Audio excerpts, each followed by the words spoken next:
A story about a guy I know named Jack. And if you met Jack, you'd probably think he's the luckiest guy in the world.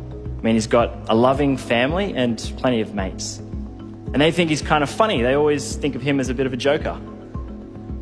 And when he's out in the town with his mates, they really get around him. They call him the King, which is kind of ironic because whenever the night ends up at the karaoke bar, he's the one always singing Queen.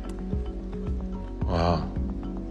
But even on the most joyous of occasions, like Christmas or even his birthday, he would often look around at the full house of family and friends having such a good time. And he'd stop and think, what's wrong with me? Like, why can't I have fun? And the more he thought about this, the worse he felt. And the worse he felt, the more guilty he felt. And all of a sudden, he'd have shame and become flush with emotion. So what would Jack do?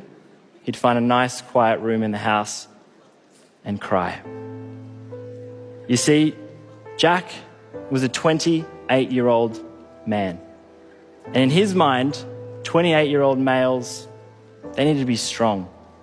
They don't talk about their feelings. And it wasn't until he learnt that 1 in 10 Australians actually seek professional help that he realised he wasn't alone.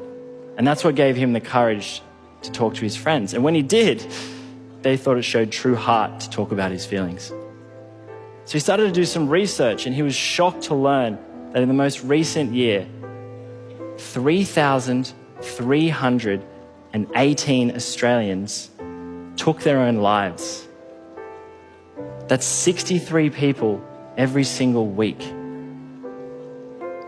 63.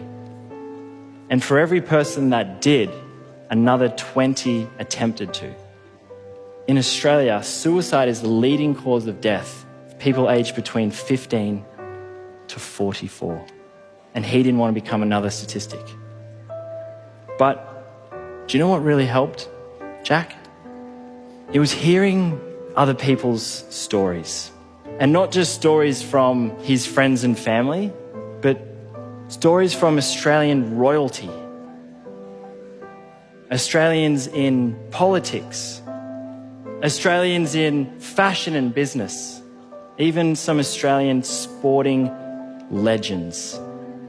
Hearing these people share their own personal stories about their struggles helped Jack recognize his fears and made him realize he's not alone.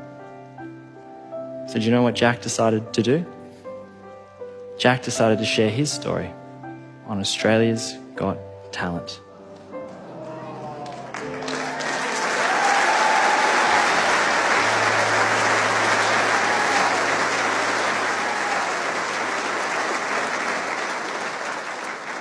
And by sharing this story today, I hope I can make just at least one person get their head straight. So now more than ever, do we need people to have the courage to reach out. There's a trained professional just a phone call away. 24/7. Don't cry, mate. I want all Australians, genuinely, who are struggling with their mental health, to remember that without the rain,